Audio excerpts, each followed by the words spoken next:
Okay, look, I've been DMing long enough to know that I do some things that are technically wrong by the book, right?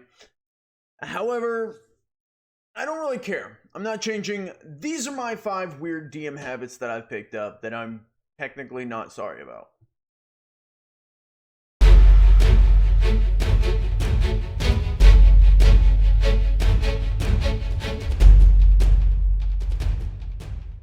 I've been doing some lists on here lately, so I'm gonna do one more, because why not?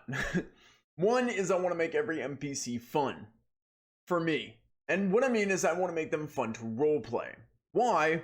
Because if it's someone who's going to end up sticking around, who I have to keep doing voices for week after week, you gotta believe that I'm going to have to want to enjoy it. So yes, I will be playing a fisherman who thinks he knows how to talk, and a kobold who only knows vulgar terms, and a little girl haunted by demons.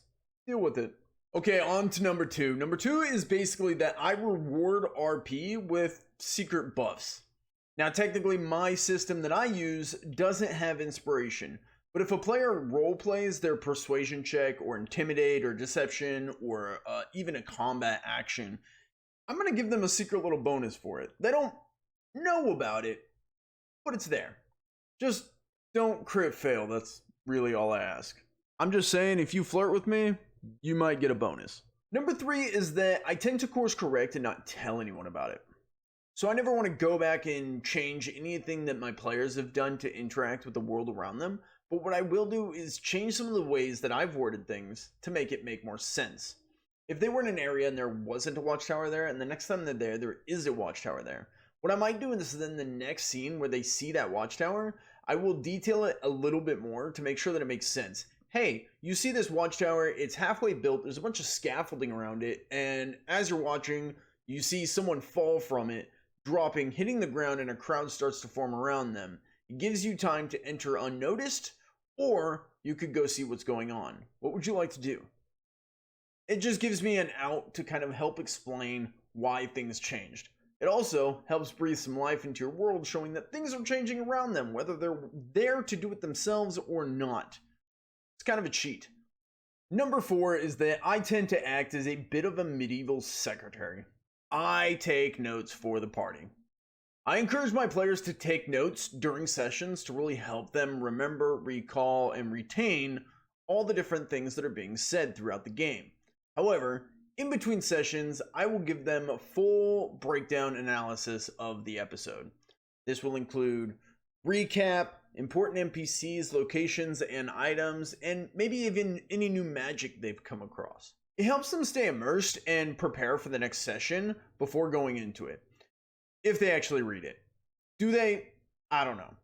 But I sleep better knowing it's there. So number 5, my final one, I'll wrap it up, I promise. I let the players help build the world. Take some of the weight off my shoulders and gives them a little bit more player agency and creative freedom. If a player asks another player, hey, what was life back where you came from? What were some of the things that you had to face back in your hometown? And then that player turns to me and goes, DM, what was something I had to face back in my hometown? I'll answer, you tell me, you're from there. What is something that your character has had to face back in their hometown? Tell us a story. And then that player will go on to incorporate something into your world, weaving a whole new fabric into this tapestry that you're all creating together. I invite my players to add lore to the game. It creates more of a group story building experience, which is what TTRPGs are supposed to be. Tell me about something you faced when growing up. Tell me about a local legend where you're from. Tell me about a childhood rival you had. Whatever story they tell you, let it become canon. I have dwarves at war with goats. Yeah, if you've got some strange rituals behind your DM screen, drop them in the comments. I'd love to hear that I'm not alone. Go ahead and like, sub, and whatever else there is. A new DM workshop every Sunday. I'll see y'all next week. Later. Hey, if you like this and you want to see more DiceBound, we do have a Twitch channel where we do live plays, like actual plays of our campaigns and shows, almost every single weekend with more shows coming. You can check it out over there. We've also got a Discord where you can join the community. We even do monthly community games where you guys can join. We play with our viewers. Besides that, we've got behind the scenes content like those notes that I was talking about. full breakdown analysis notes in between sessions. You can find that on the Patreon. All those links are going to be down in the description. You can pick up any one of them. We always appreciate it, and it supports us to make more content.